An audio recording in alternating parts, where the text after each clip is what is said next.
اب آپ کو میں بتاتا ہوں جو ایک بڑا سوال یہ ہے کہ یہ اولیاء کرام کے لیے کہانیاں کر لیتے ہیں لوگ، کرامت کرامت کرامت کہتے ہیں۔ جو کرامت کا انکار کر رہا ہے وہ قرآن کا انکار کر رہا ہے۔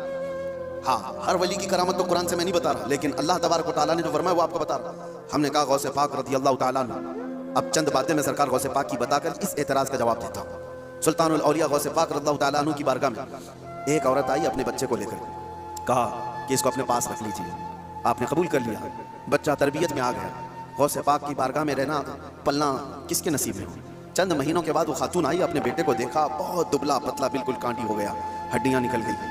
ماں تو ماں ہے، دیکھتی ہے بچہ کیسا ہو گیا، سوکھ گیا، کاٹا ہو گیا۔ تو اس نے دیکھا کہ غوث پاک کہاں ہے، جا کر کے دیکھتی ہے اندر تو غوث پاک کے دسترخوان پر اچھی اچھی غذائیں تھیں، کچھ مرغ گوشت وغیرہ رکھے ہوئے تھے، اور یہ بوڑھی عورت کا بیٹا سوکھی روٹی پانی میں بھگو کر کھا رہا ہے، کونے میں بیٹھا ہوا۔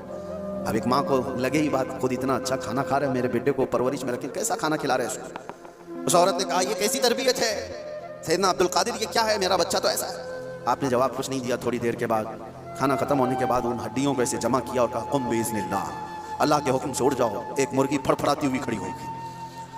ہاں، آپ نے کہا کہ جب تیرا بچہ اس قابل ہو جائے تو وہ بھی روز مرغی کھائے۔ اس کی تربیت چل رہی ہے، اس کی تربیت چل رہی ہے۔ جب بندہ اپنے نفس کو مار لیتا ہے تو اللہ ساری طاقتیں اس کو عطا کرتا ہے۔ اللہ کے لیے جب بندہ دنیا چھوڑ دیتا ہے تو اللہ اس کا ہو جاتا ہے۔ تو غوث پاک کی یہ بات بتانے پر ایک صاحب مجھ سے کہہ رہے تھے کہاں سے آپ یہ ساری چیزیں لے کر کے آ گئے کہ ایک بندہ بھی کسی چیز کو زندہ کر رہا ہے؟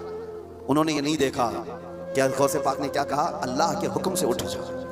گفت ہے وہ گفت ہے خدا بوت، فارسی میں کہا جاتا ہے اللہ کا ولی اس مقام پر پہنچ جاتا ہے کہ جب وہ بولتا ہے تو زبان اس کی ہوتی ہے، کلمہ اللہ کا ہوتا ہے، کلمہ اللہ کا ہوتا ہے۔ غوث پاک کی اس کرامت پر اعتراض کرنے والے، تمہیں پتہ نہیں مردوں کو زندہ کرنا، اگر یہ صرف اور صرف آپ یہ کہتے ہیں کہ اس کی وجہ سے شرک ہو جائے گا، شرک کا عقیدہ، اللہ کا کام یہ زندہ کرنا اللہ کا ہی کام ہے، لیکن اللہ اگر کسی کو یہ طاقت دے دے تو کیا ابراہیم علیہ السلام کا واقعہ قرآن میں نہیں ہے؟ 4 پرندے لے لو، ان کو ذبح کرو، ان کا قیمہ کرو، مکس کرو، 4 پہاڑوں پر رکھ کر کے آؤ، تیسرے پارے میں ہے۔ اور ابراہیم علیہ السلام نے 4 پرندوں کو ذبح کیا، ان کا قیمہ کیا اور الگ الگ پہاڑوں پر رکھ کر آئے، اور پھر اللہ نے فرمایا ہر پرندے کا نام لے کر بلاؤ، تم ادعوہن یاتینک سعیا، قرآن میں پرندوں کو جب سے ابراہیم علیہ السلام نے پکارا وہ اڑتے ہوئے آئے اپنی اپنی منڈیوں کے ساتھ، اور ادھر جو گوشت تھا وہ پورا جسم بن گیا اور سب کے سب اپنے اپنے منڈیوں سے جڑ گئے اور زندہ پرندہ ہو کر اڑ گئے۔